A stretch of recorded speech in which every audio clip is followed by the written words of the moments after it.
That's how you do an episode on AMC. That's how you promote a new show.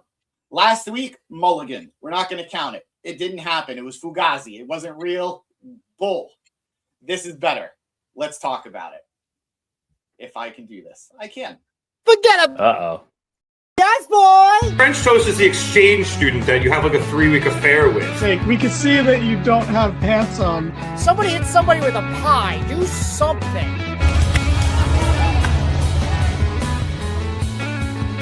Giovanni yelling we're out of time as we go off the air. Giovanni yelling a lot of things tonight.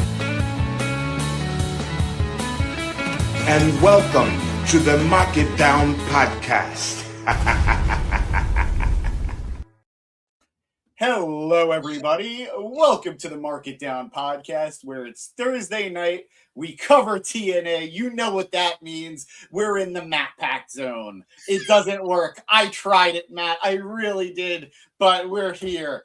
We're in the gym pack zone. Oh my God, Matt has entered the gym pack zone. Wow. And unlike other people, he didn't get released from his contract to show up tonight. Not yet. Not yet. I'm James Gisanti, joined by Matt Cascone, and we are here to cover TNA Impact, all things TNA and Impact.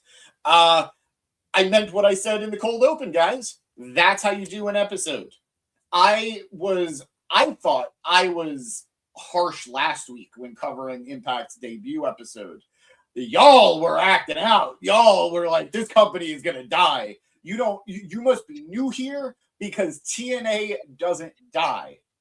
It makes you wish it did. It makes it wish you did, but TNA does not die. Matt, you weren't with me last week, but TNA had a big week with their debut and then Genesis. Did you catch any of that? No, I'm pretty rusty with my TNA. I mean, this is crazy. It's back on television. Good for them. But it's been like at least 10 years since they were on Spike TV. Is Spike TV even still around? No, Spike TV got transformed into something. Like, I think 2 new networks. Like, it turned into something, and then that turned into something. Well, they should have never dropped TNA. That's what I'm blaming it on. You know, Spike, you dropped the ball.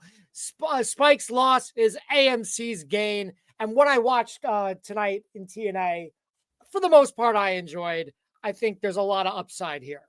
I agree. I know, and we talked about it. It got talked about ad nauseum elsewhere.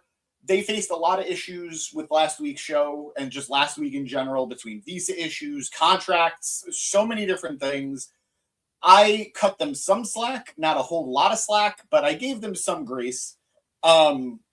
They faced problems this week too with the visa stuff and the weather. Apparently it's bad weather in Texas already. Yep. We're going to get bad weather in a few days here in New York. But you would say they persevered more this week than they did last week? 100%. Because no matter all the issues they had last week, it's not a justification to only put on 3 matches on your first. Yeah, that was really bad when you told me that. I was like, what? 2 hours, 3 matches? Especially when you have the talent to put on more matches. There were more people in the building. They just didn't do it. It's like, what is this, the first episode of Raw on the Netflix era where they come in, patting themselves on the back? Yep. I won't even say what Danny likes to say about what they were doing. I'd argue it was worse than the WWE debut, because at least on the WWE debut, they brought out the stars for it. They might not have done anything, but they were there. Rhea won the title, so that was something. But yeah, there definitely was not enough wrestling on the first episode of Netflix's Raw on Netflix, whatever you want to call it, and not enough wrestling on the first episode of TNA on AMC. But we're not in the first episode; we're in the second episode. And man, did they hit the ground running. Genesis was a nice pickup, a nice comeback for them 2 days later on Saturday. I really enjoyed that show, and it gave me hope for tonight, and I feel like that hope was rewarded. So let's get into, we got a comment here. Oh, hey, Grant. It was nice meeting you last week. Welcome back. Last week's show didn't feel like it was produced by the same company as tonight's episode. I'm inclined to agree. What up, Tyler? How you doing, pal? Thank you for being here, man. I'm inclined to agree with you there, Grant. I don't know what was going on last week. I think they needed to hit sort of emotional rock bottom before deciding to light a fire under their ass, which is insane considering what the stakes were for last week. But hey, as Matt said, that was last week. This is this week. I want to focus on the positive, and I think that they took advantage. I do think they capitalized. Let's talk about the positive real quick. I don't want to interject real quick. I just want to mention to all our viewers, you haven't checked it out yet on our Instagram. We have a Jeff Hardy giveaway going on right now. You can win this Jeff Hardy signed 8x10, as well as the TNA hat and cap. This is all via James. It's nuts. I feel crazy because I keep extending the deadline because we keep getting people from different facets of social media. We've got the Instagram facet is not hitting, but I guess we've been getting more hits on what? We've gotten hits on Twitter. We've gotten hits on Facebook. So I keep extending it. You guys let me know. I think no matter what, this is the last week. We may just announce it on social media at this point, but I feel bad because I don't want to cut anybody out. And selfishly, it's bringing a lot of eyes to the pod. So good. I'm good because you know me, I'm the Instagram focused, and I'm like, this is not getting the hits. James does so much, and I know he's not going to be the one to bring it up. And it's like, I'll bring it up. Damn it, we need more people to sign up. I'm glad it's doing great elsewhere, and if you haven't, definitely check it out on any of our social platforms to enter before James decides to actually give it away. But it's getting given away. It's a good prize. It's a good prize. I thought so. Yeah, let's get into the episode. Why don't you start us? So let's start with the hottest thing that happened tonight. We can't go straight into the main event segment because there was a little bit of setup here. Yes. As the first match of the night saw Moose, the leader of the system, Moose, go one-on-one with Cedric Alexander. This was somewhat of a rematch from this last Saturday at Genesis minus Joe Hendry. I was very disappointed with that triple threat for a lot of reasons. Joe Hendry was on Genesis. He had a I think it was definitely a favor because of all the people that couldn't show up. Gotcha. Leon Slater being one of them, the X Division champion who did show up on WWE TV. But what bothered me was he won the match. Maybe that was it's like, oh, we're going to give you a favor, but we also want our guy to look strong. And I think that's what it is too. And that's just been the nature of the deal with WWE. All these WWE, it got them the TV deal. AMC, TNA is on AMC because they have a working relationship with WWE. I have come to terms with the reality that the WWE TNA deal has led to a product that I don't love as much. But because I love the people involved, I'm a fan of so many of the wrestlers and I'm a fan of so much of the talent. I'm going to just accept that the company I knew it as is not the company it is. And I'm trying to enjoy it for what it is. Like, I don't all of a sudden dislike Mike Santana as TNA champ because of this WWE deal. I don't all of a sudden not like people like Cedric Alexander or the Hardys because we know that the ceiling they have in WWE is NXT. I'm choosing to enjoy this product for what it is, what it could be versus what it should be. I'm just going to hit this comment real quick. Grant saying, I don't want to overglaze it, but tonight was the perfect blend of wrestling segments, promos, surprises, and intrigue for the weeks to come. I completely agree. We were talking about this heavy last night on the Dynamite review, where sometimes people get too lost in the weeds on what they think makes a wrestling product and what's the most important. Some people criticize AEW for being too wrestling heavy. Some people criticize WWE for being too storyline driven. You need to find the perfect balance to have the perfect product. Tonight, I think, checked every box that a wrestling show should have. If I get more of tonight, I'm in. You've got me. You've got me. So good comment there, Grant. Thank you for contributing that. Chris LeClaire. Yeah, I'm excited about Elena. We'll talk about her. We'll definitely talk about her. But this match being that follow-up to the Genesis triple threat, it was interesting because they told a story in that match, Matt, about Moose had to be taken out of the match about halfway through for a good portion of it because he injured his back. Was it was kayfabe? So but he's claiming that it wasn't kayfabe and that he did get hurt and he did stick it out. I have seen enough injuries in wrestling, but I don't believe it. The fact he's also wrestling less than a week later, too. And he got back in the match and went fucking buck wild when he got back in the match. Yeah. So I'm going to call him out, but he could beat the shit out of me, so I'm not going to. Moose, you're a dirty, dirty liar. That's what James says. I don't recall those words, but I do look like a ventriloquist dummy. So I think we have something here that we can make that work. But the bigger story, beyond him getting hurt and everything, Moose has been on a pretty massive losing streak. He's been losing in NXT, and he's been losing a lot in TNA. They acknowledged it. Has he had multiple matches in NXT? I've just seen the one with, yeah. Again, as someone who doesn't regularly watch TNA and definitely not NXT. Sorry, everybody. No, he's been losing. And then tonight he had another good match with Cedric. But unlike the triple threat where Cedric got pinned, Cedric gets the win on Moose tonight.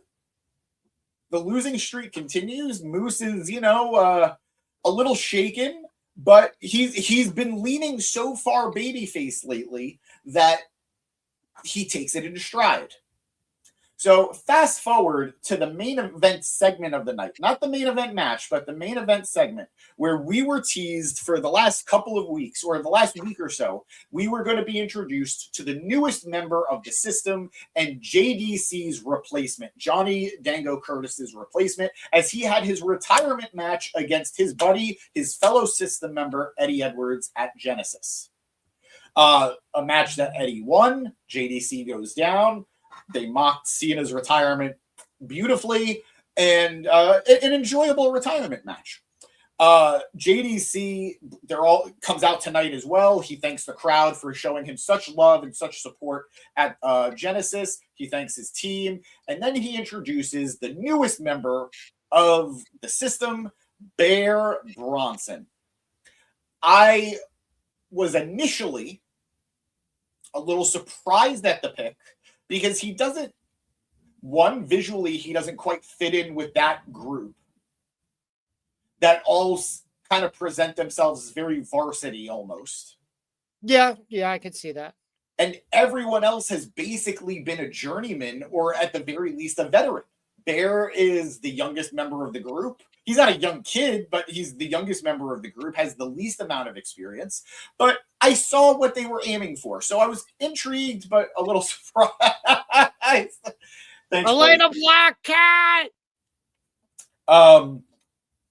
It's at this point, Eddie Edwards, JDC have an intimate moment after their match on Saturday. They go for a hug, and Eddie low blows JDC.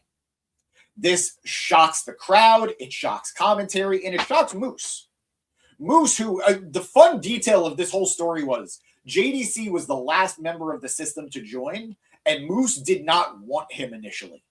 JDC had to prove himself to Moose, and then Moose was irate what they did, and then the beatdown goes down. Bear Bronson, Myers, and Edwards just continue to beat down Moose and JDC. And I thought that was the most surprising because it was Myers and Moose who were the initial team in the first place, well before the system ever became a thing. Yeah.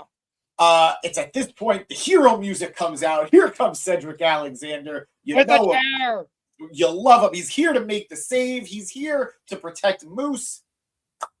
They shook hands after their match earlier, and Moose was the one who extended the hand. So mutual respect. And then Seth Rollins is the crap out of Moose's back and hits him with that chair. And we have what I believe is the new system, where it will now be Eddie Edwards, Brian Myers, Cedric Alexander, and Bear Bronson. Eddie Edwards he said it himself. He's like, we're not replacing one member, we're replacing two. Also, his wife didn't seem to be too into it, which was an interesting wrinkle. I agree. I was a little surprised by it because Alicia as the heel is Alicia at her best. And we'll get into the details a little bit more, but she has been accompanying Moose to most of his matches lately. So I am very intrigued with this direction. What was that? Yeah, she did tonight at least. So yeah. Yeah. So I'm very intrigued with this direction. Before I continue, let's hit some comments. We got a couple of them. Avon Brown, what up? Cedric gave Moose the kiss of death when he shook his hand during the first match, but the system always works. Trust the system. Believe in the system. I agree. That was a great reference. That was a great kiss of death there. I thought that was really cool. And kind of built up the fact that, like Matt pointed out, that respect, it really only went one way. So I love that touch. Good call there, Avon. Chris Leclerc saying, Kitty, he didn't get it. And Sherry Mascotte. Hi, Sherry. You got it. Mascotti? Sherry, either way, I apologize if we butchered your name there, but Sherry understands. I'm all for it. I think let's cover a couple of things with this. One, I've loved the system face turn because they were faces defending TNA against NXT. They naturally became faces defending their home program. I got that. That group, while cool, was really riding the babyface wave purely because of Moose and the fans wanting to cheer for Moose. Yeah.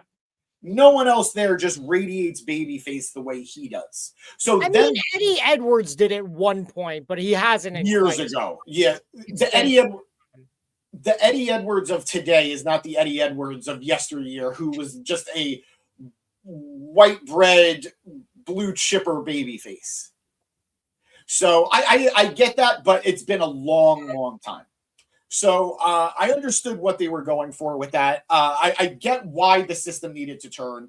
Quite frankly, it made sense to keep this group going, not have Moose there, and bolster your numbers. Because Moose is going through Eddie and Myers on his own. But now he's got a whole group that he's got to contend with. Yeah. So it's going to be interesting. Mr. TNA, that is Moose. What was that? The franchise player. The franchise player. Tyler saying Bear Bronson getting some spotlights. Hell yes. He's been doing great in GCW and everywhere. I think we can all agree we were really bothered. It really sucked the cards that he was dealt with the AEW situation.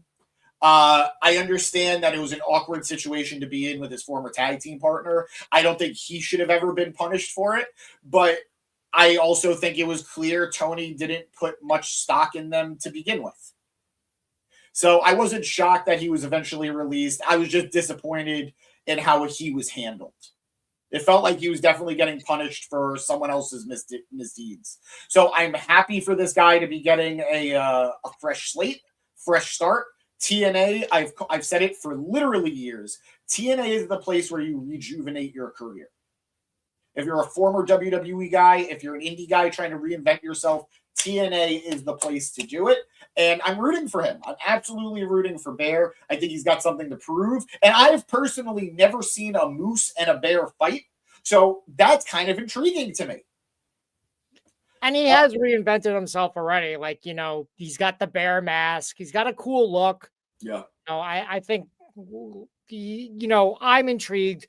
Definitely, it was interesting just having this be the main event segment. And then, you know, Bear comes out. And I'm like, okay, well, there has to be more to this because no offense to Bear, but it's not that's that choice. I think it's a good choice. I like it, but it's not a big enough name where you can end the show on that. You know what I mean? Like we've had shows like in TNA where it's just like, who's Mick Foley's partner? Oh my God, it's China. And it's like, that's how they end the show. And it's like, because it's in China. Like, he didn't feel like a main event reveal on his own, but how everything played out, I definitely think did. Yeah. You know, the whole thing. My only complaint is I'm really, really tired of the whole, I'm going to come down and save the day. Oh, I got everyone out of the ring because I was here to attack them. Oh, are you okay, buddy? Pow, I hit you. Oh, it's like, who are you doing that for? You're doing it for the called crowd? Pageantry. It's called pageantry, Matt. It's called intrigue. so overdone. It's been done a million times. You see it from a mile away. And it's just like, find something else. Find some other way to do it. No, I agree. I agree. It's cliche at this point. We've been seeing a lot of played, tired, and true tropes getting used a lot these last couple of weeks in wrestling across the companies, not all the letters. But TNA especially, they do that one. I think TNA does it the most, probably seconded by WWE. Like it's like all the time. For sure. Going to the comments real quick. We have Fletcher taking a break from wrestling. What a break, Trey. 3 to 4 days. Also, we'll get to it. Yeah, we'll get to it. That's probably going to be the next segment we cover. Gallus was backstage at Dynamite, apparently. Intriguing. All 3 of them? I think 2. I think I don't know if all 3, but I think at least. Not the coffee boys. Only one half of coffee. And, yes. Yeah. And that guy's Wolfgang. Imagine Bear versus Moose versus Wolf, but he's in AEW and not. What a zoo! What a zoo! They were so close. Fletcher here close to greatness. Fletcher here saying Hobbs is signed to WWE according to Fightful. We knew it was coming. We saw it coming after last week with the dropping of the trios titles. I'm still not recovered. I'm still dealing with that emotionally and mentally, but I am happy for him. Apparently, the word on the street is his new wrestling name is going to be Royce Keys.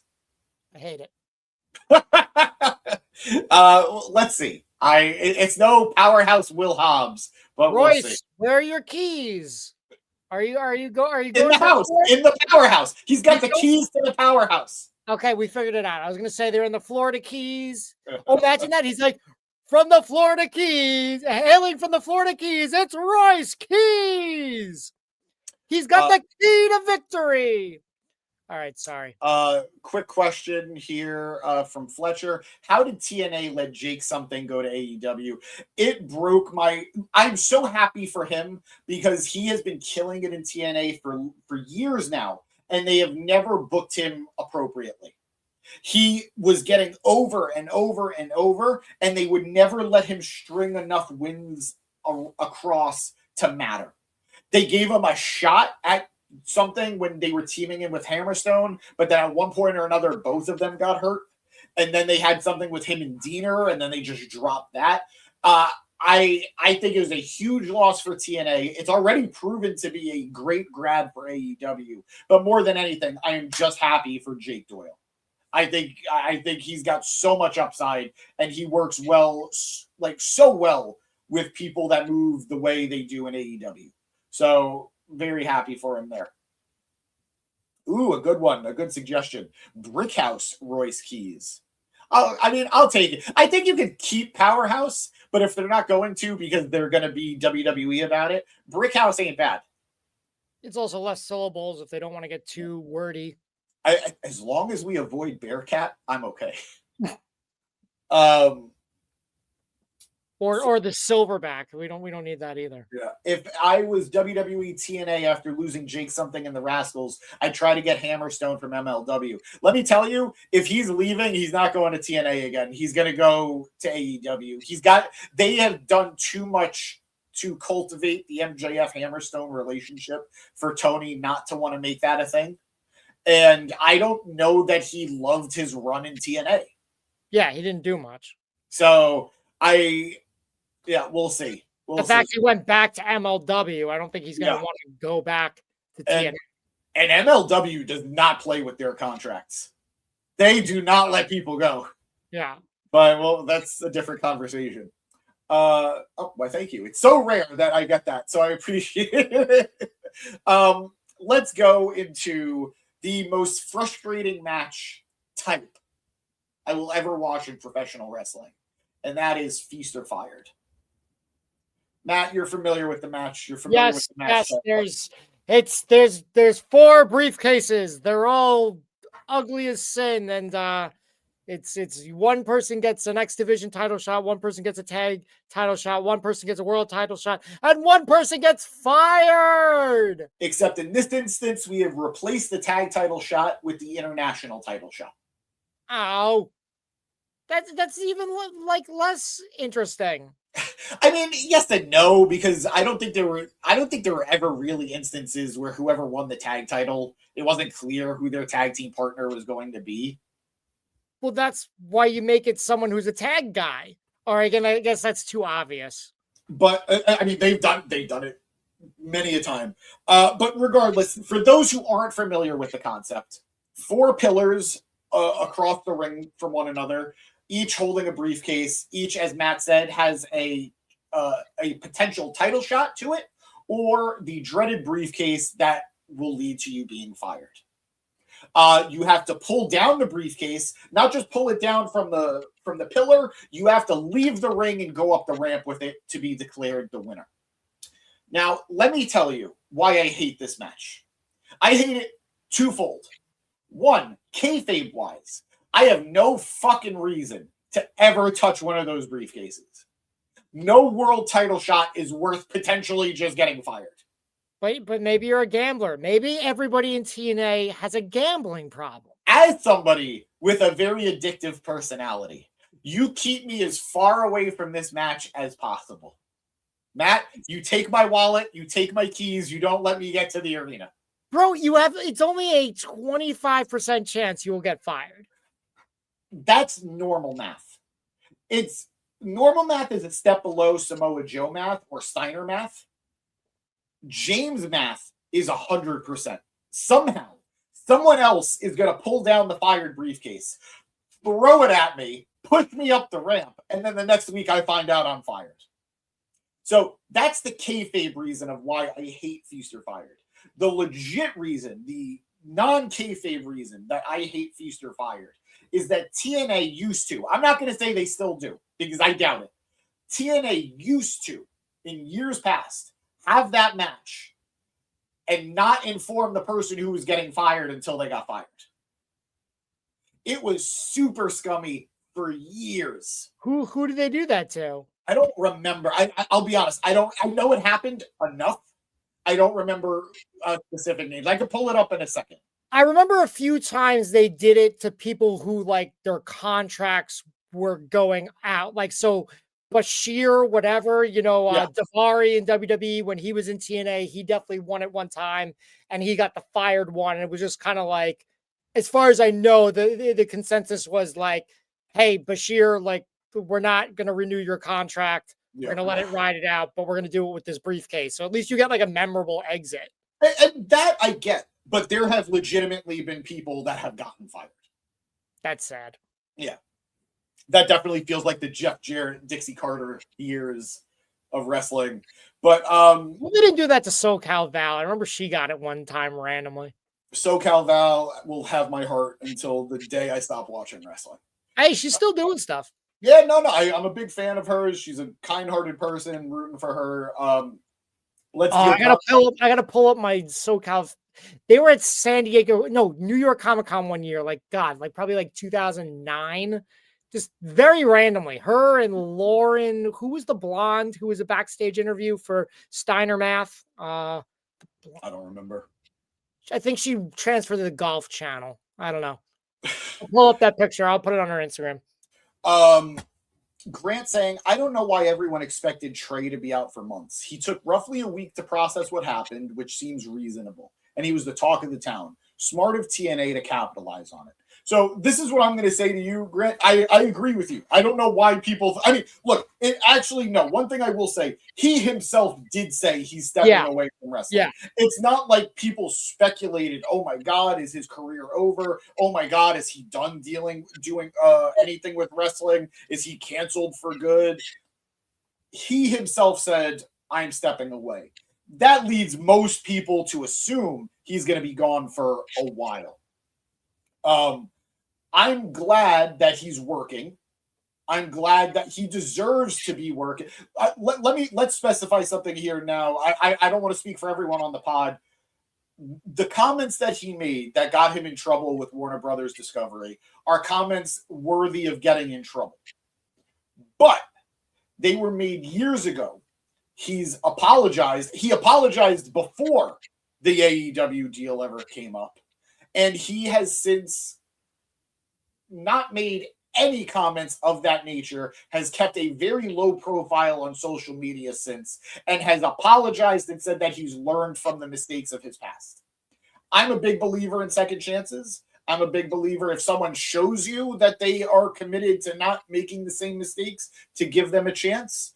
And as somebody who was personally very upset with how the Briscoe brothers situation played out, I don't ever want to see that happen again in wrestling.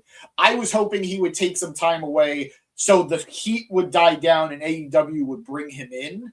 But if he wasn't willing to wait, which he, by all accounts, shouldn't wait, good for him that he made the move to go back to TNA, where the excitement was there. The crowd freaked out when he showed up. It looked like you were going to say something. I found the picture of me and SoCal. It wasn't that important, but I think wow, baby Matt. Yep, babyface Matt. I'll put it on our story. Go ahead. What were we gonna say? No, I met her when I was a kid. My first time in the Impact Zone. I was 13 or 14, and nice. I brought a sign. I came for SoCal Val. She came all the way around to my section. It was a fun moment. So I'll always have love for Val. Nice. Go ahead. I think I mean, there no not excusing bad behavior and homophobia is not cool. But again, like I really don't give a crap what someone said on the internet like 6 years ago. Like, you know what I mean? I don't think it really pertains to your life 6 years later. Again, if it's a repeat offense, like fine. Also, wait a minute. Speaking of SoCal, SoCal Uncensored, Scorpio Sky said the F word multiple times on the internet and did not apologize for it multiple times. He's like, that's what I do. Like, I say the F word, like whatever. And that's why WWE didn't hire him. But AEW because I guess that was pre-Warner Brothers Discovery. More or less. I mean, by all accounts, like Turner was involved with AEW from day one, essentially. But more than anything, I think the thing we've seen is all the day oneers that have a lot of controversies, people like Excalibur, people like Jericho, people like Scorpio, were grandfathered in. I don't think anybody new is going to get away with it. But even though it's stuff that's all in the past, it's like what I want to know is I want all these Warner Brother Discovery people, the people making these decisions, like let's see their receipts, let's see their their influence. I don't want to create the narrative that just because one bad person, just because somebody does something bad and gets away with it, somebody else should. I don't agree with that narrative. But the bigger thing is pattern. If somebody continues to show that pattern, that's its own thing. If somebody made a mistake, said I made a mistake, and has not made that mistake since, move on. That's how I feel. I just think we should all hold ourselves to the same, like they probably don't hold themselves accountable for the same kind of things that they're holding Trey Miguel accountable for. That's what I'm saying. Like from all accounts, people in AEW are very upset about how this was handled. A lot of the AEW talent, a lot of the AEW backstage say they feel they're being held to a standard that other people in Warner Brothers Discovery are not being held to. But that is a different conversation for a different time. Sticking with the show here, let's hit these. Trey Miguel wins a briefcase, right? It's probably the fired one. It's going to be interesting, but we'll talk. Chris LeClaire saying he loves Feast or Fired. I get it. I get the excitement for it. I've just been scarred by it. We got people that are into risky business. We got what's the word? Not narcoleptic. We got people with gamblers. We got gamblers here. people with problems on our podcast. I'm kidding. Christopher, I'm glad you like Feast or Fired. I'm glad you enjoyed it. Tyler saying, imagine if Trey is the one who gets fired. We've been joking about it. Let's bet on it. I'm going to Fletcher, I'm going to get to your comments in a second, but we'll get to that. Grant asking, do you think his briefcase has a shot at the international or the X Division title? I think the next challengers for Leon. I think he's the next challenger for Leon Slater. So I'm leaning towards Trey versus Stacks, maybe an NXT appearance. I mean, Trey obviously fits in very well with the X Division. He's a former, I believe, 2-time X Division champion. I think he could slot right back into there without that being a thing. I feel like Macklin is more than likely going to get the international title back from Stacks at one point or another, but I don't know. That's the beauty of it. You never quite know where it's going to land. Sometimes certain things sort of make sense and, you can lead in a direction, but they always have opportunities to have a lot of fun with it. Fletcher saying there's a rumor that the 3 letters that kept Trey out of AEW weren't WBD, but MJF. Trey used to date Alicia Toot. I don't think so. I've heard the rumor myself. I think the reality is AEW has a lot of people who have hooked up with a lot of people in it. I think NXT right now has them beat, but there was a lot of dating in AEW. There's way too many good-looking people in NXT. It's bound to happen, and I'm glad they're going back to the less than model look of indie wrestlers that they're looking to recruit. I'm kidding. There's plenty of good-looking indie wrestlers as well. Covering all my bases, James. This was the same thing that happened to Jay Briscoe, Fletcher. Why didn't TK just put Trey in Ring of Honor? It's not the same TV deal. I think I think the reality of getting him but not being able to keep him with the Rascals would have been just too glaring. And I agree. He had options. Unfortunately, this played out the way it did. I hope this isn't a long-term contract for Trey, and I hope he's able to get back. Yes, Elena Black is dating someone from TNA right now. She's dating Casey Navarro. Good for them. Yeah, good for them. Do you think they'll work together, or do you think it's too soon that she's? I mean, he's still hurt, so he's still hurt, so he's not going to be on TV for a little while. But maybe he got cut from First Class, so let's see. Fletcher saying Trey Miguel versus Blake Christian is a good match. Trey Miguel versus Bandito. Trey Miguel versus Moriarty. There was a lot of Ring of Honor possibilities. I'm still just sad about the AEW possibilities. I really wanted Trey versus Ricochet. I really wanted the Rascals, whatever form, versus the Bucks. There was a lot there that Trey would have been great for. Hopefully down the road we'll hit it again. Chris saying it's the 4th briefcase that's always the fired one. Well, let's get into it. So right out the gate, I'm just going to tell you guys a lot happened in this match to the point that I'm not going to cover everything that happened. I will tell you the 4 winners were Eric Young, who took a briefcase from the Hometown Man. Hometown Man pulled down the briefcase, and then it was and then Young ripped his mask off, and that led to him getting taking the briefcase for himself. Trey Miguel got a briefcase. Eddie Edwards got a briefcase. And who was the 4th one who got the briefcase? It was, my God, I can tell you in a second, guys. My notes. Oh, Jesus. I'm sorry, guys. Who was the 4th briefcase winner? Don't look at me. No, I'm gonna tell you in a second. I'm scrolling. It was Eric Young, Steve Macklin. That's who it was. Yes. Trey Miguel and Eddie Edwards. And I said that because I think Steve Macklin's going to go for the international title. I think that's how he gets his rematch with Stacks. Trey probably makes the most sense for the X Division title. Edwards makes the most sense for the world title. It's a heel going against Santana. And then you have Eric Young getting fired because it really feeds into his storyline about the conspiracy going on in TNA, the cleansing that's going on with TNA, and how he feels everyone in management there is corrupt.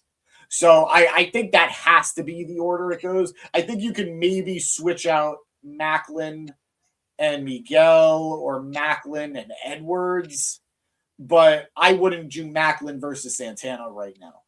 I don't think that's the way to go. The match is fun, but it's always just such a cluster fuck of madness. Again, the highlights were Trey Miguel getting a big warm welcome, super kicked just the teeth out of Rich Swann. Mance Warner looked good for the first time, I think, ever with that face paint. I think it was a good. I like Mance. I just don't get him. I don't get him. Like, sometimes he looks like he's supposed to be like a hillbilly. Sometimes he looks like he's supposed to be a psychopath. I don't know. And then I love Steph DeLander, but adding her with him just complicates all of it.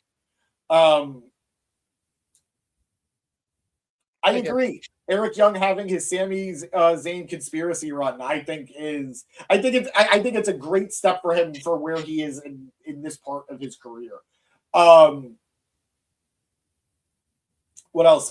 We continued the feud between Rich Swann and AJ Francis. Francis felt like somebody who should have gotten a briefcase.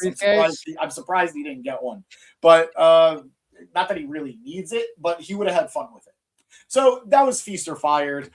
And over the next week, 2 weeks, we're going to find out who has what from what briefcase. But I will do my best to let my PTSD regarding this match not affect the revelations coming.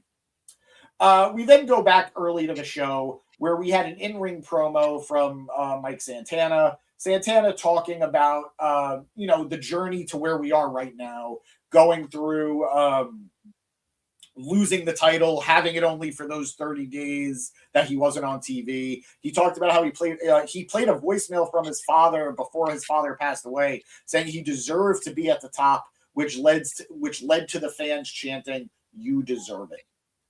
I got to give it to Santana. He's basically been cutting the same promo week after week, but I mean, this is a genuine compliment. He's doing it so passionately that the fans don't care. They're eating it up, and they're just happy to see him, and they're happy to cheer for him. Let's hope he's got more saved voicemails like that. He's got like a whole playlist of inspirational voicemails from his father, and it's like, hey, if it works, it works.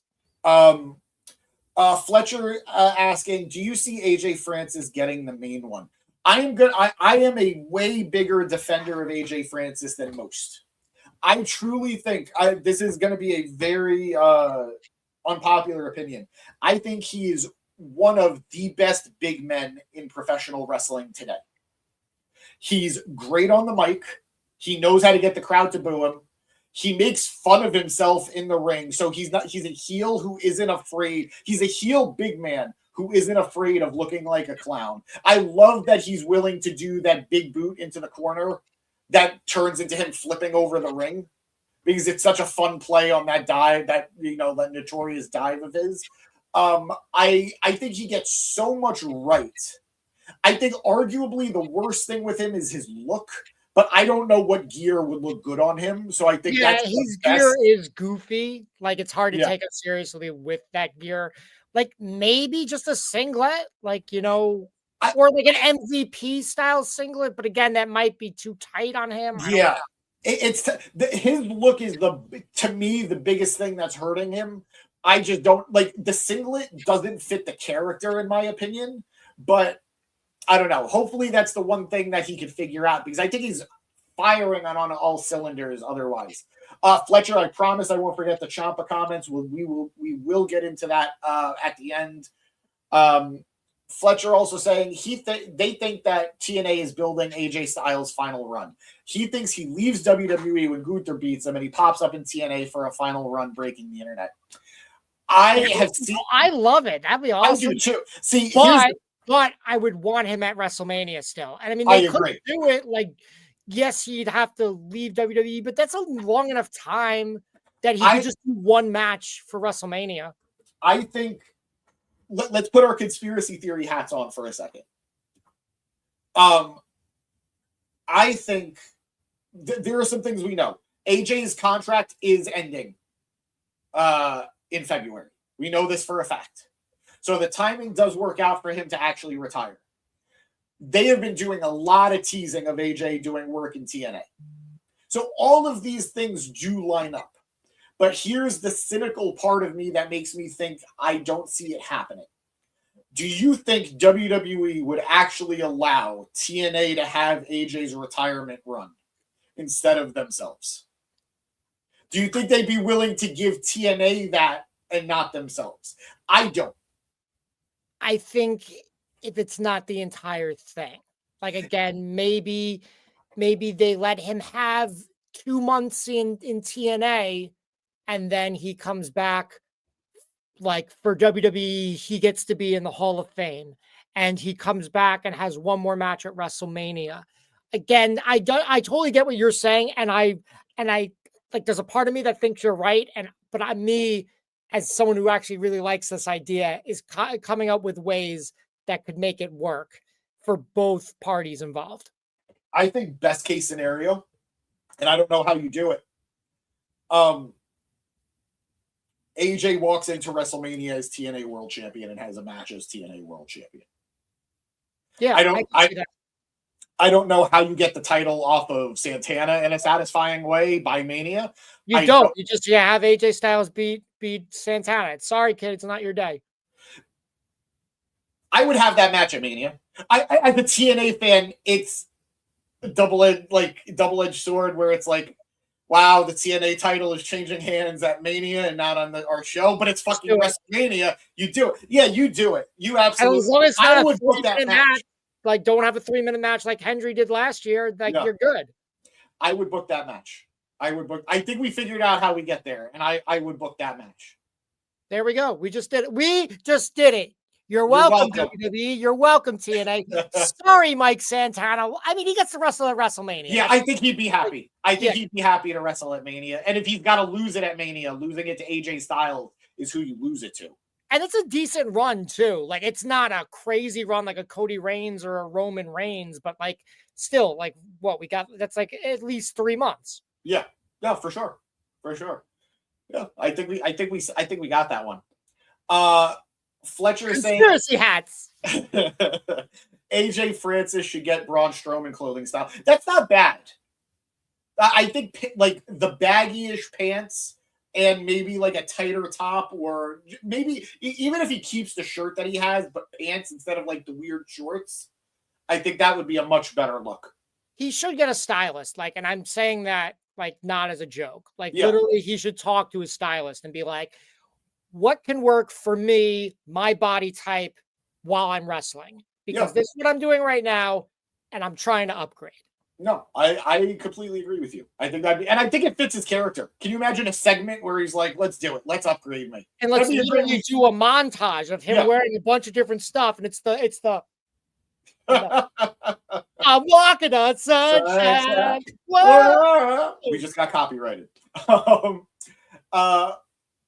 Fletcher is saying, I was hoping for Styles versus Omega at Wembley because we never got that match after Kenny took Styles out of Bullet Club. But oh well.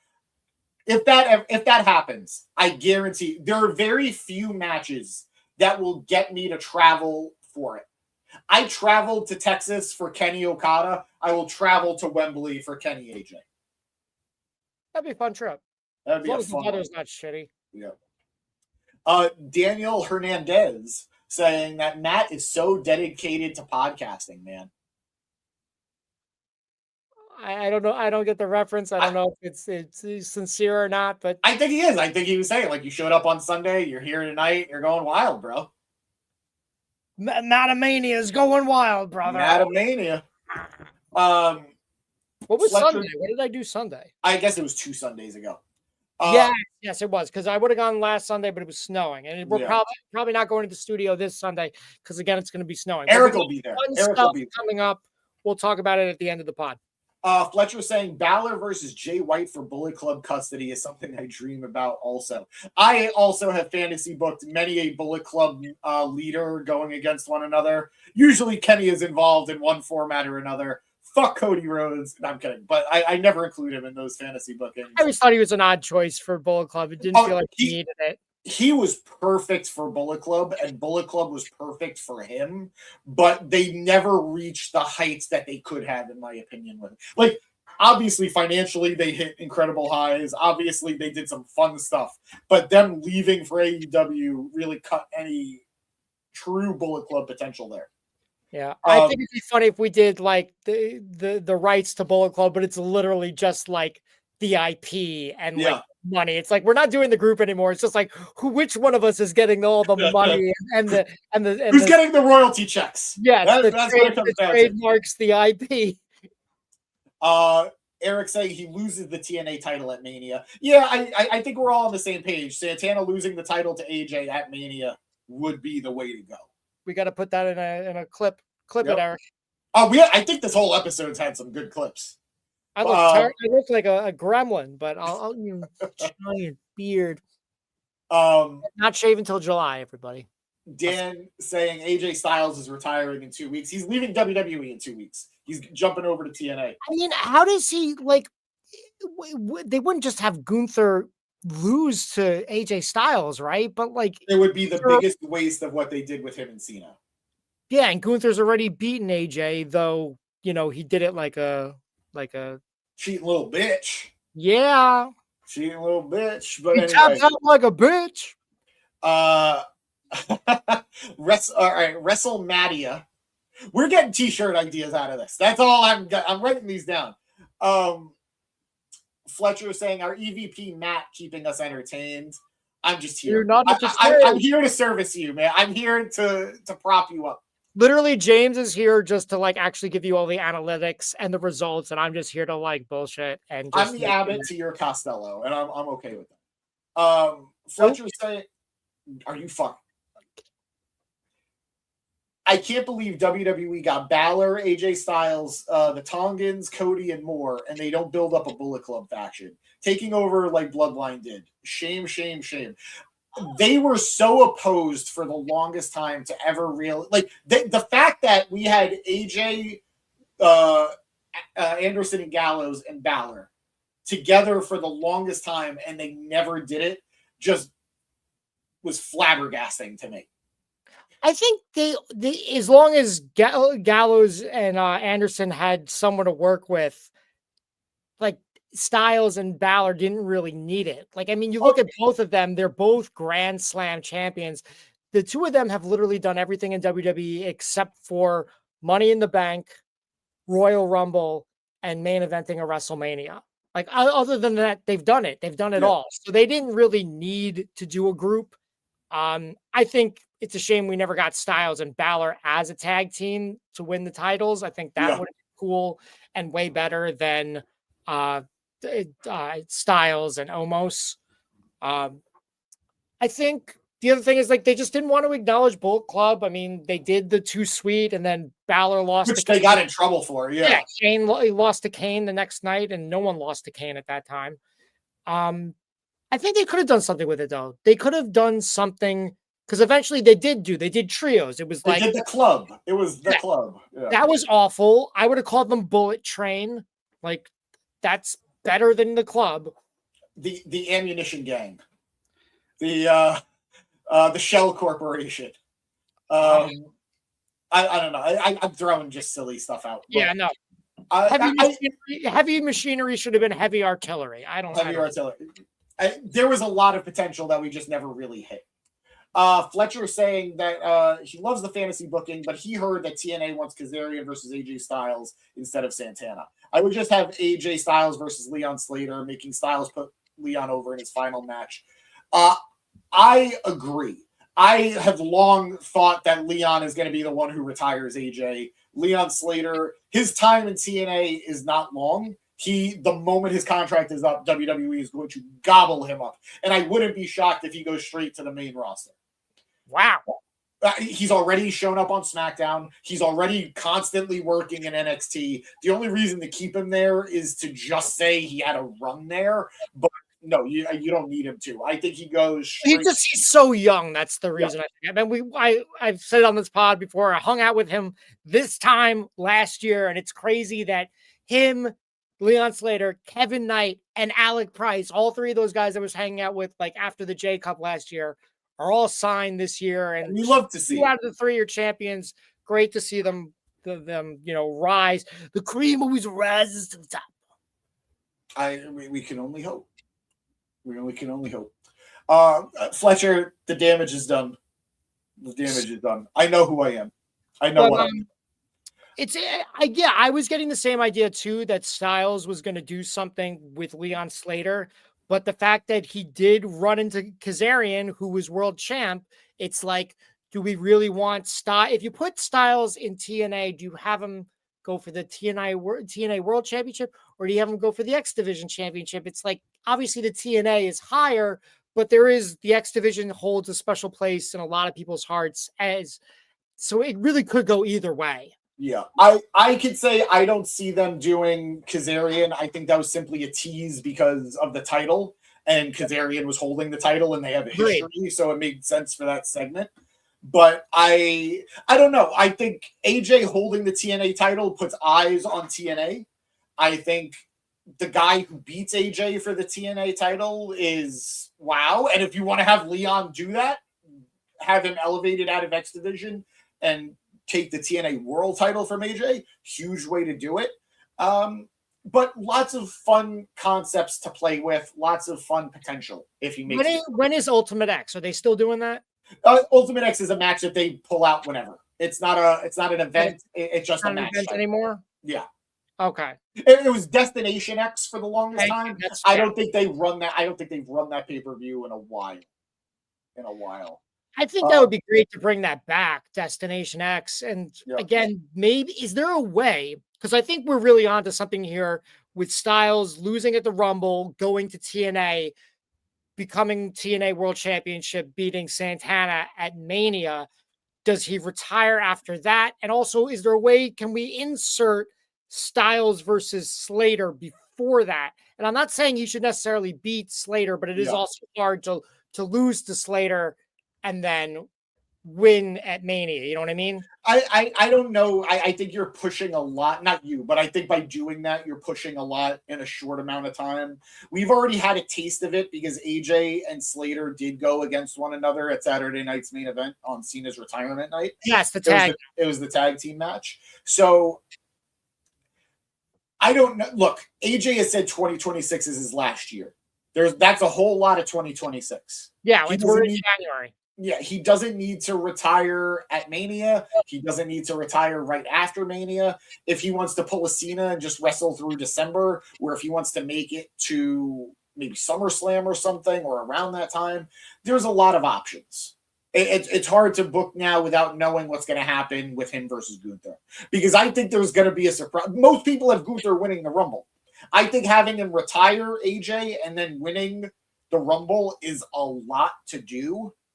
Like a lot to give a guy in one night. So yeah, I predicted Gunther is winning the Rumble, but I forgot he's got a match. When you predicted it, the match wasn't official. Yeah. So but I still imagine he's gonna be in the Rumble. Oh, I just realized if Gunther's not winning the Rumble, that means it's gonna be Cody or Reigns, who neither of them need to win the Rumble. Hold out for Sammy, baby. Hold out for Sammy. He's got the match. He's gonna be number one contender. He's having a match at the Rumble against Drew for the title. What, you don't want to see that? No, I do, but I'd rather see him win the Rumble. Agreed. But again, just because you win the Rumble doesn't mean you're gonna win the title. Would you? True. You know what I mean? Like, true. It's tough. It's so tough. I would love to continue fantasy booking. I'll we finish did a lot. some of these comments, but we gotta finish TNA. Yes. Let's just go with it. Fletcher asking, have we heard of European growing star Ricky Sosa? You know, Bang Bang Sosa. Wouldn't he be a good fit for Bang Bang Gang? I have heard of Ricky Sosa. I'm not too familiar with him. A lot of people have been suggesting him for TNA. The more the merrier. Bang Bang Gang right now just needs to be a thing again. Ace Austin joined the group and then did nothing with them. Like, he was not there throughout the FTR feud at all. It's very frustrating. I think hurt? No. So Jay White hurt. Colton Gunn hurt. Austin Gunn is teaming with Juice Robinson. Yes, I know that. But while Jay and Colton have been out, Ace was introduced into the group as, you know, like, hey, Jay sent me. And he did a couple of things with them. He's had a couple of appearances with them, but he's basically just been a Collision cowboy and has not shown up with them otherwise at all. This Saturday, Collision has Austin teaming with his dad, Billy, as opposed to anyone from Bang Bang Gang. So I love the Bang Bang Gang. They need more than a new member. They need a complete restructuring. Overhaul. Yeah. Yeah. All right, back to TNA and comments. Yeah. I'm not familiar with the Sosa guy. I'll have to look into it. Fletcher saying his biggest fear with WWE getting Leon Slater is they might use him to build up Javon Evans. They're already doing that. I'm very glad that Slater retained the X Division title over Javon. That was the right move. Even if it was BS, right? With Dark State interfering. Yeah. But all that said, together, whether they're fighting each other or fighting alongside each other as a tag team, I like it. I understand that concern. I totally get it, but I don't think it's. I could be wrong, but I think we're going to get past it. I think it's good. We're going to be okay. I think you have 2 stars. Exactly. I think you have 2 stars. That work well together. The one, like maybe Javon is the focus, but I don't think it's going to be at Slater's expense. They remind me of when 205 had Cedric and Mustafa positioned as the heart and soul of the division. I feel the same. You could do kids on a much bigger scale. Cool. Fletcher saying, in his opinion, Leon is levels above Javon. The kid has literally traveled the world wrestling everyone. I think Slater, despite his youth, is just the more experienced of the two. And Javon has shown great growth in a shockingly short amount of time. I love both. I'm more emotionally invested in Slater than Javon because I'm a bigger TNA guy than an NXT guy. But I hang out with him. But I'm rooting for both, and I think they can both succeed if they're given the opportunities. So I'm on the same page as James on this one. Zozaya incoming to WWE. The Spanish kid is amazing. I still rewatch his Rev Pro match against Zack Sabre Jr. from last year. I got to check him out. I'm not too familiar. So thank you for that recommendation, unintentional or not. Fletcher also asking, there's also another name in WWE that would make numbers for TNA if he held the TNA world belt beside Styles. Eli Drake. Yeah. I don't think he has any desire to go back. He's been very vocal that he doesn't have anything against TNA. He's very appreciative of his TNA time. I don't think he would want to go back, though. He's kind of made that clear. Yeah, it was just, I think we're all upset with just his booking right now. And then it was really rough watching that. Unreal. I don't think we've talked about it on the pod, but just like being like, that was your moment. It's like, yeah, his moment to lose. Like shut up, big nose. Like, come on. They don't learn. They really don't learn. We'll talk about Unreal another time. Fletcher saying TNA could have Styles' final match at their biggest pay-per-view. No, I mean, granted, their biggest pay-per-view is like October. You could, like, if AJ wants to wrestle the year, he could. I'm just me being a cynic. I think he might have a run in TNA. I think his last match is going to be in WWE. It should be TNA, but it's going to be WWE. I think we have to get over the fact that Styles has more matches in WWE than his TNA and New Japan run combined. So even though we think of Styles as a TNA guy, it's like, yeah, that's really where he made a name for himself. He's a little bit ROH. Is that true? AJ was in TNA from like 2002 to like. He has more matches in WWE than TNA and New Japan combined. He's been in WWE longer than he was in TNA. Like it's surpassed. It's surpassed. That's wow. And again, it's like I said earlier, AJ Styles has done everything in WWE except win Money in the Bank. Yeah. Won the Royal Rumble or headlined WrestleMania. Other than that, he's done basically everything you can do. Yeah. Fletcher, last comment here. It shouldn't have been Juice and Austin Gunn. They literally had Austin and Austin. It should have been Ace and Austin. That should have been the team name. Instead of Ace Austin, Ace and Austin. Austin scared. We have options here. So many. But yeah, Santana getting the crowd hyped. We're back to the show, guys. Santana got the crowd hyped, and he knows he's got challengers from all over. We then go to a backstage promo with Mustafa Ali, who's taking on Jeff Hardy later on. He's being interviewed by the hardest working woman in TNA, me and Gia Miller.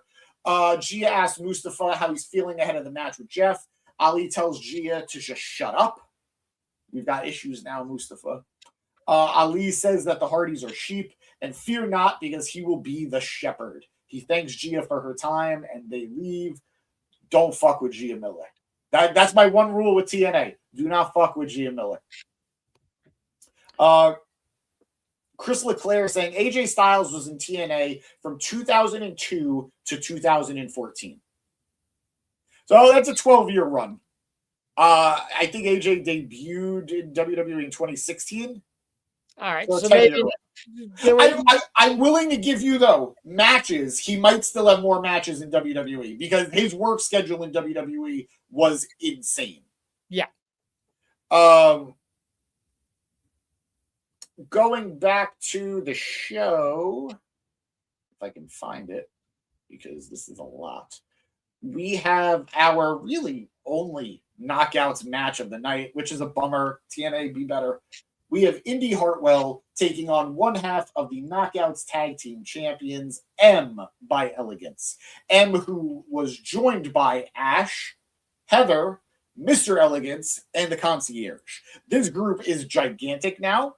It is very goofy. It is very silly. But all that said, they're finally finding their footing a little bit. After Ash is still hanging out, even though she's basically like retired. So they have been very, very, very vague about why she had to relinquish the title and what's going on with her.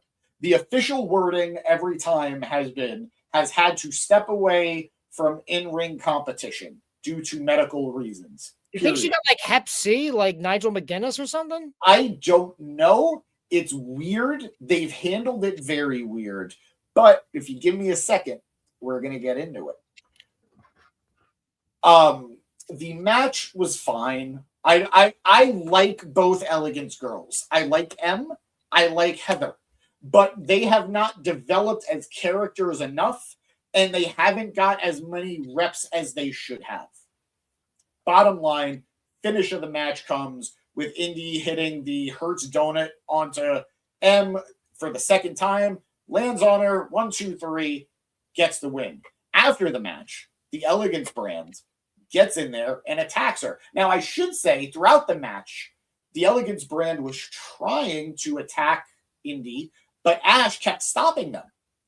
It was very intriguing. It was very confusing. She has not stopped being a heel, but she was stopping them from doing heel things.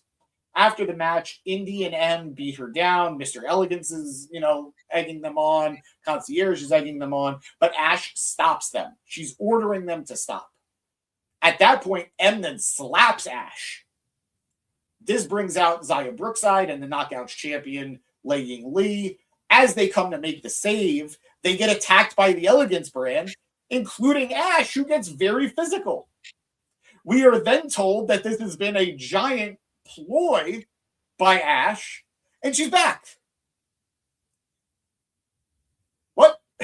She gave up the title to be fake injured? What I'm imagining is she got injured. They weren't sure the severity of the injury. They knew she wasn't going to be around for a while, so they had her relinquish the title. She got better. Now she's back. I don't like being fooled into thinking someone is really hurt. I don't mind if it's for an angle that's quick, like the Seth Rollins stuff. But the vagueness of what brought her down, the fact that she had to relinquish the title, suggested something very serious. Don't like that.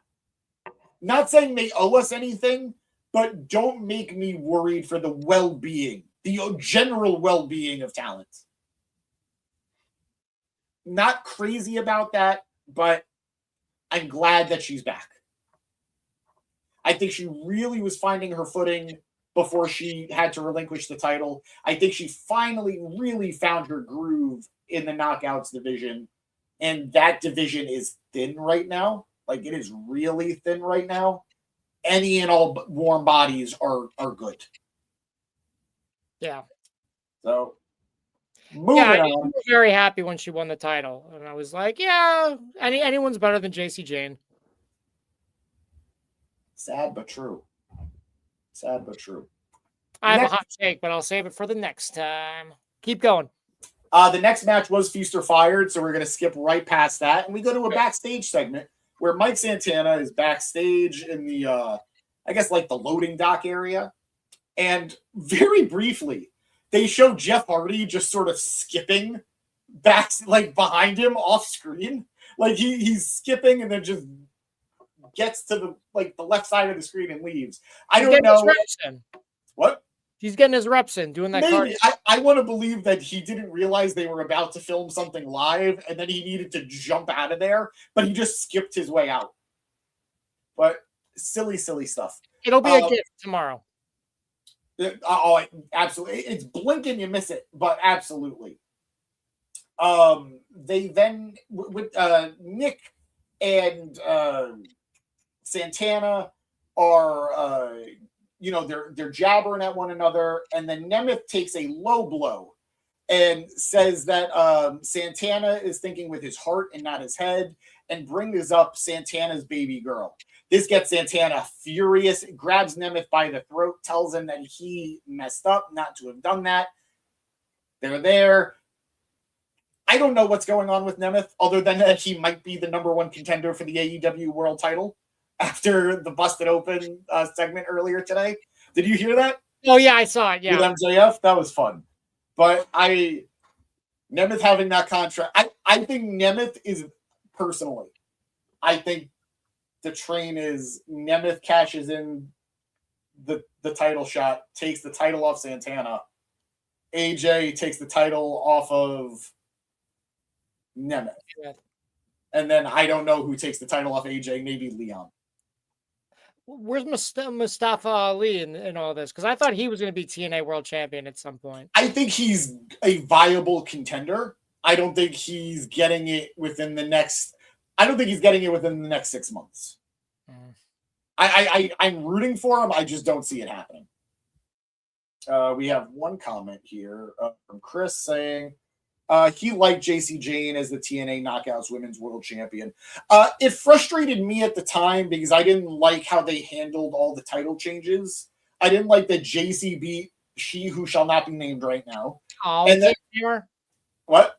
Because I had my hot take ready to go. Christopher's bringing it out of me. Bring it. Hit it. We're here. Hot take is that despite all of everything that's happened, they still should have made Masha Slamovich the first person to hold the two titles at the same time. She should have been TNA Knockouts champion and NXT Women's champion. They could have had her drop the NXT title a month later to Jordan Grace.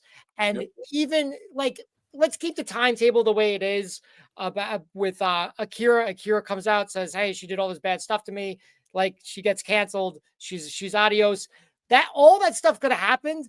And Jordan would have still had the title and we would have already forgotten about Masha, and they could have basically omitted her from the history books or whatever.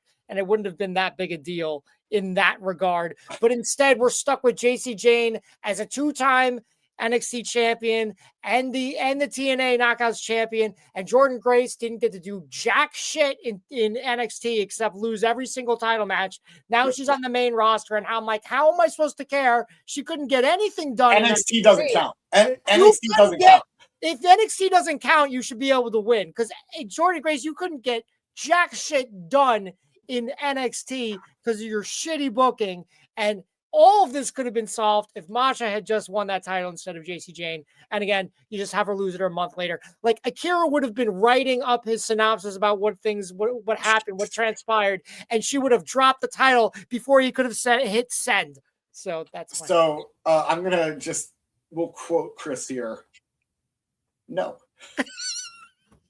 Chris very succinctly responding to that. I think in hindsight, thank God it played out the way it did. In the moment, I agreed with you. When it was happening, as everything was transpiring, I agreed. It would have been better to have Masha be that person. But as everything has since played out, and I think the Masha Slamovich era has ended, I think we kind of dodged a bullet there. And I'd rather, just for argument's sake, I agree with you about Jordan. She should have won something in NXT. If she had, that video package wasn't getting played. I mean, they're so good at editing, and with AI now, you could do anything. I can tell you this: Randy Orton, his first title win, has not seen the light of day in decades, literal decades at this point. So I know it's very different. I know it's two very different levels of severity, but I think the point still stands. It's probably better that JC was the one who beat Masha. It's probably from a PR standpoint, but I still think even with hindsight, they could have managed to pull it off without like much, much what's the word I'm looking for? Much trouble. Without much backlash. I think they would have weathered the storm. It would have been a light storm, if any. A Lance storm. Let's move on, please. After the commercial, we continue to follow Nick Nemeth backstage, but he's now with BDE, the most successful wrestling YouTuber of all time, because he got himself a wrestling contract because of it. I don't know who that is. Brandon Davis. I think the E is entertainment. But okay. I still don't know who it is. But he is a wrestling YouTuber who got big enough that he started working indies. Now he's got a contract with TNA as a wrestler. He has crossed the line. This was just a very quick thing. I think it was to give Nemeth some heat back. Nemeth some heat back. This is leading to a match between Nemeth and BDE for next week, where Nemeth basically ridicules him for being a YouTuber who doesn't understand what it really means to be in the wrestling business, saying that it's all pretend to them, it's all video games, this is real life, what happens out there is real life. This leads to the match next week. Very intrigued to see how that goes. We then go to the stage area where we have Elena Black cutting her real first promo in TNA. Elena says that unless you live under a rock, you should know who she is. She says that she is the only one you should be paying attention to in the Knockouts division. She then talks about how many hits she has on social media, and again, she is the only one that matters. She then talks about the one who is stupid enough next week to step in the ring with her. She will be next in line for the TNA Knockouts title. She says everyone is living in the era of Elena. It was fine. It was a typical here I am promo. I'm rooting for her because I do think she got done dirty in NXT. Yeah, I think I didn't love her, but I also think just she should have been able to do more. Yeah. And she should have gotten at least a run with one of the titles, and also the fact that when she was teaming up with Roxanne, she was really just there to take pins. Yeah. It was they weren't equals. Again, they could have had them be the tag champs. Maybe Zaruka will win the tag titles from the Elegance brand. God, I hope they do. I think they will. They will, because nothing against the Elegance brand. I see a lot of potential with those girls. I just don't think they're there yet. And that division could use some NXT love. Specifically that division. I've been saying for a year, need to win tag titles, and NXT is not touching the WWE women's tag titles, unfortunately. Yeah. And 1,000%. So that's the one time in this whole thing where I'm just I really hope one of the WWE guys steals one of those TNA titles. Yep. No, 100%. We then have a quick backstage segment where Santino is with Daria Ray. Daria hyping up the fact that Elena is her acquisition, her first signing in the Knockouts division. They're interrupted by Santino's daughter, Ariana Grace, who asks for time alone with her father. She gets it, breaks down crying, apologizing to her dad, saying she didn't mean it. She doesn't want to blame Stax, but she just got lost in everything. She says that he's the best dad that a girl could ever ask for. She gives him a hug, but you could tell his heart is still broken. She asks for forgiveness, and he says he can't stay mad at her, and they hug to end the segment.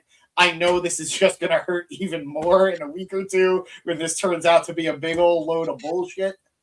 So I like her. I do too. I really do too. I really do. She's not super great in the ring, but she's got a great look. She's got a character. Yep.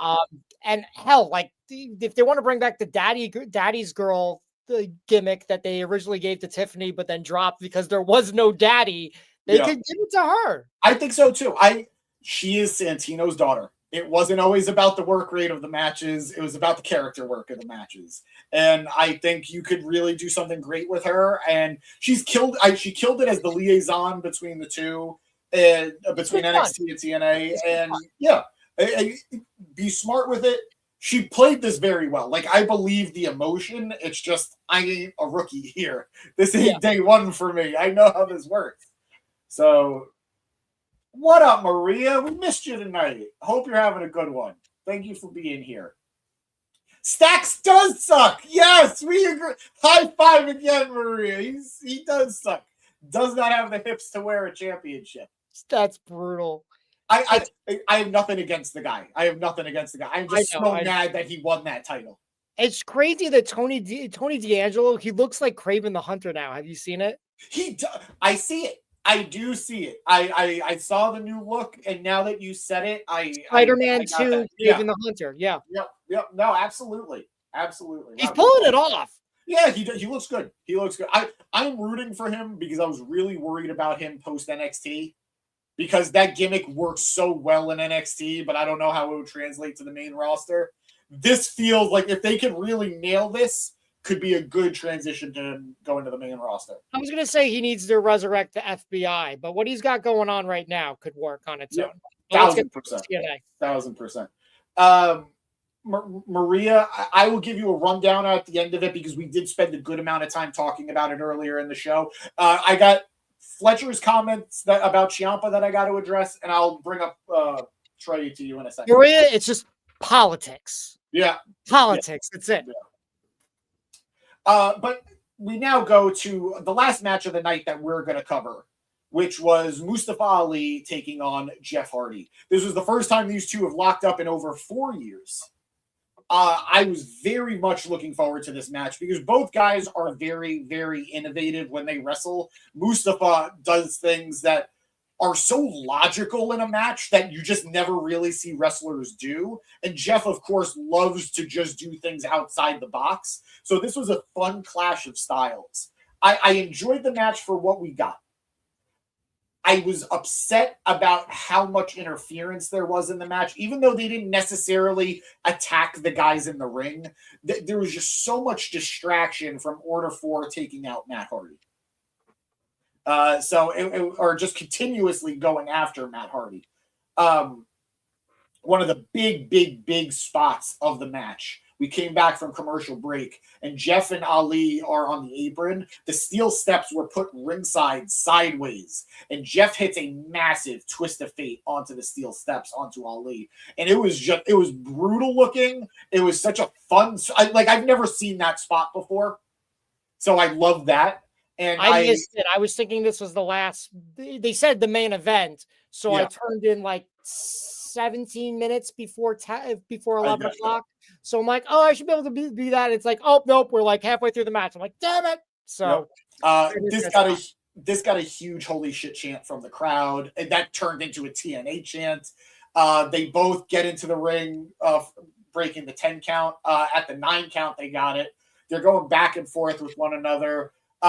Just fast forwarding to the end of the match. Ali goes and lands on Jeff with a big 450, covers Jeff, but Jeff is able to kick out of it.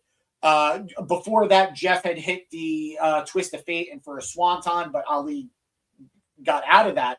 It's at this point we hear Elijah's guitar strum. He's on the stage area. Ali is distracted. He's dropped with another twist of fate. Jeff goes up top and this time hits the swanton bomb. 1, 2, 3. If you're going to watch a match from this week's TNA Impact, this is the match to watch. The swanton was great. Like, it was not quite the crouton bomb, but it was not quite a full.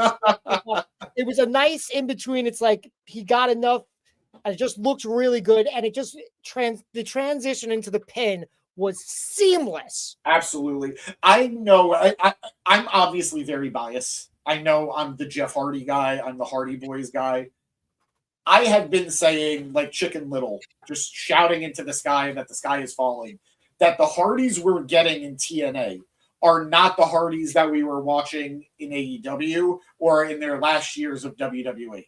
I don't know what they've done, but it feels like they've been tapping into the fountain of youth in their time here in TNA. And Jeff and Matt are moving in a way I didn't think Matt was capable of moving in 2025, 2026.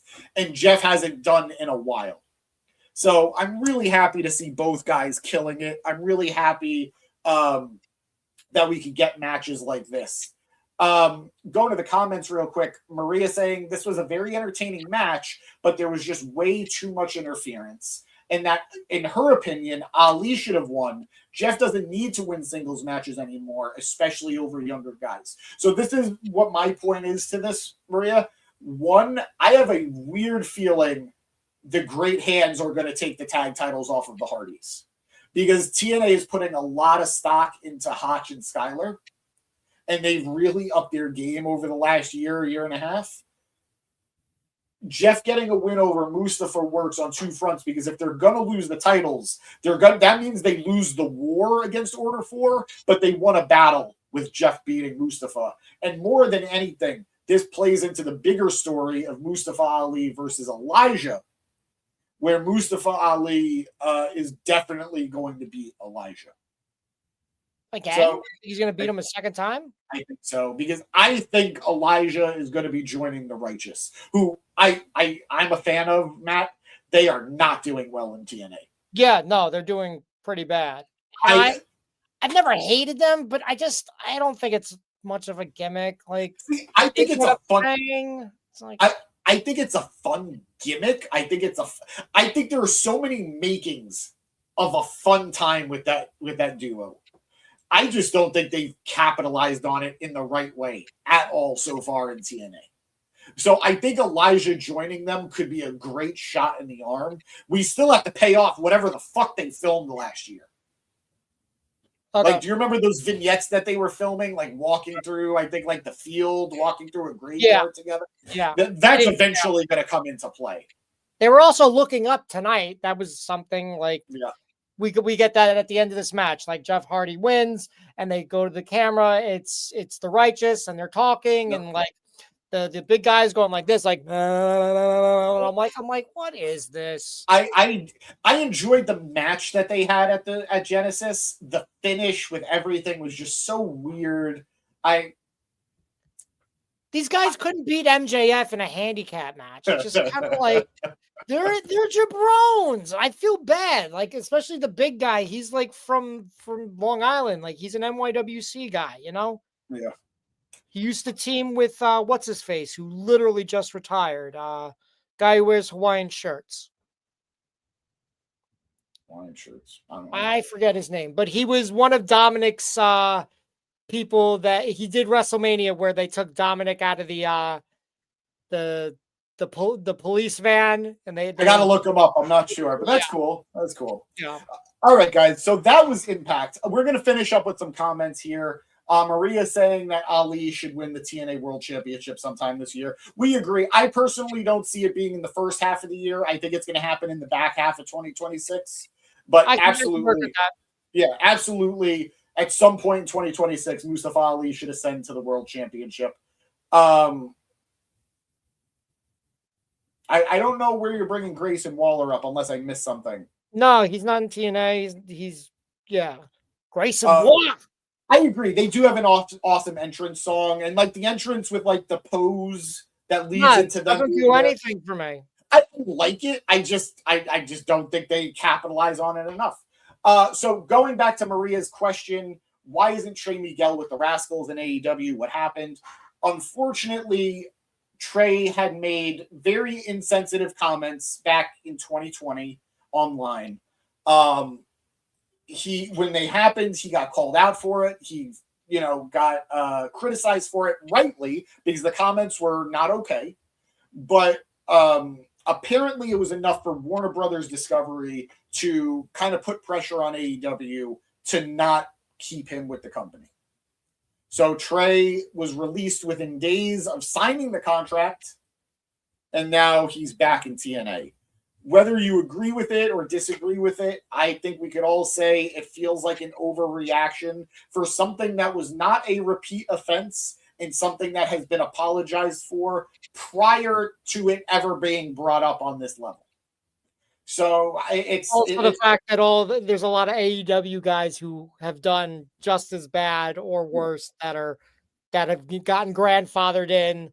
It's just a mess, and just bad, mean tweets essentially, more than mean, but you know what we're saying.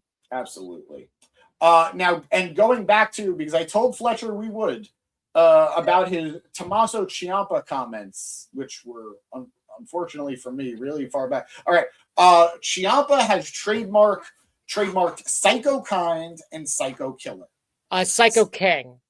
Oh, Psycho King. Okay, I like that. Psycho King. And I remember when he was the Sicilian psychopath in Ring of Honor. And he came out on the indies. He would come out to. I'm not going to say Psycho Killer. Yeah. We've already got copyrighted for the episode. It's fuck it. I want to do a whole thing about where I think Ciampa should land.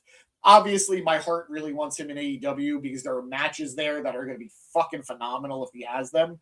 I think he's better off in TNA where he will be top of the card. It's fair to say. I just want to see him go on a 3-month indie run while he's waiting for that. Yeah, wait, no, he wouldn't have a 90-day no compete clause because he's letting his contract's just up. I'd still like him to do like an indie run. Yeah, have him show up in Hog. Have him show up in all these places. He could do everything. He could do like TNA and an indie run. He could do AEW and an indie run. So I don't want to see him in TNA because TNA's got the partnership with WWE. So it just feel like he's like one door over. Sure, but to me, the difference is it's different from, say, someone like Alina Black, who got fired and then shows up in TNA. This is the guy, like, I was just done with WWE. I want to go see what else is out there because I think I have more worth than they see in me. So if he went to TNA, it's not like he was a send-off. That was his choice. Yeah. But I'm not saying no to him in AEW. I just don't want him to be Don Callis number 17. Yeah, I was thinking that too. Like he could literally be swapped out for I was about to say Jason Alexander for Josh Alexander. Yeah, that was the example I brought up yesterday. And I was bringing this up when we were covering Dynamite last night. I personally think he is a great fit to replace Hobbs in the Ops. Ooh. He's got the black and gold connection with Joe. He's got that hard-hitting style like Shibata. I think he fits in with that group very, very well. Yeah, I mean, they got the trio with Hook, but like if they wanted a fourth member, like someone to sub out, that could work. It's just a shame, like, because I mean, God, this guy was the hottest thing in NXT. Yep. I mean, you have to put him on your NXT, Mount Rushmore. 100%, undoubtedly. Yeah. I was always a bigger Ciampa guy than Gargano guy. Same. Yeah. So it's just a shame that like he was literally only a tag team guy on the main roster, essentially. Yep. I'm choosing to focus on the positives here. I think this means that Gargano's got a good chance of having a somewhat decent singles run on the main roster in WWE. If not, he can leave too. If not, he can leave too. Exactly. Because his first run on the main roster was trash. Truly he didn't even get a U.S. title match with Austin Theory. Like that's how bad it was. And for Ciampa, wherever he lands, like Maria suggests New Japan. I've seen a lot of people suggest him going to New Japan, where I think he would kill it, mind you. No matter where he lands, I'm excited for the possibilities for him. Ciampa versus Kenny Omega sounds amazing to me. Ciampa versus Josh Alexander sounds amazing to me. Okada, Takeshita, put him in the Continental Classic and you've got my money. So overall, a lot of fun options. Very happy that he's following his gut and betting on himself. So we're rooting for Tommaso Ciampa here. Tommy Entertainment. Guys, we've kept you here for an hour and a half. We love you. It is now Friday morning, January 23rd, if you're on the East Coast with us. Very seriously, we hope everyone stays safe with all this weather hitting us this weekend. No matter where you are in the country, there's very few places that aren't going to get hit. So please stay safe out there. Beyond that, we made the announcement earlier. Today is the final extension for the TNA Jeff Hardy giveaway. I'm sorry we keep extending it. We just keep getting more and more people invested. So we really appreciate it, guys, your patience. A winner will be announced on social media this weekend. So keep your eye out for that. I already told you guys, unfortunately, I will not be around next weekend. I unfortunately will not be able, because I'll be away. I will not be covering Dynamite with Rev. There will be no Gym Pack Zone unless Matt feels like taking over for the night. And I'll see what the card looks like and I'll decide. More than likely, I will not be around for Royal Rumble. So we're figuring out those plans now, but just letting you guys know that. And we love you. We appreciate you. If you're one of our regulars, like so many people that commented tonight, too many to list, but we love you guys. Thank you so much. You guys are amazing, and you just make this so fun. Or if you're a new commenter or a fairly new commenter, you guys have been really adding some energy. So we appreciate you guys. Tonight was popping off. So love. If you're not one of our followers already, hit the follow button, subscribe, join the party. We're here like every night of the week, more or less. We have fun talking wrestling with you. If you want to check us out in other places, check us out on all of our social media. Matt killing it on Facebook. No, we have it on Instagram. I said Facebook, Instagram. Matt's killing it on Instagram with SoCal Val right now. We have Facebook. We have Twitter, X, whatever. We have Blue Sky. We have TikTok.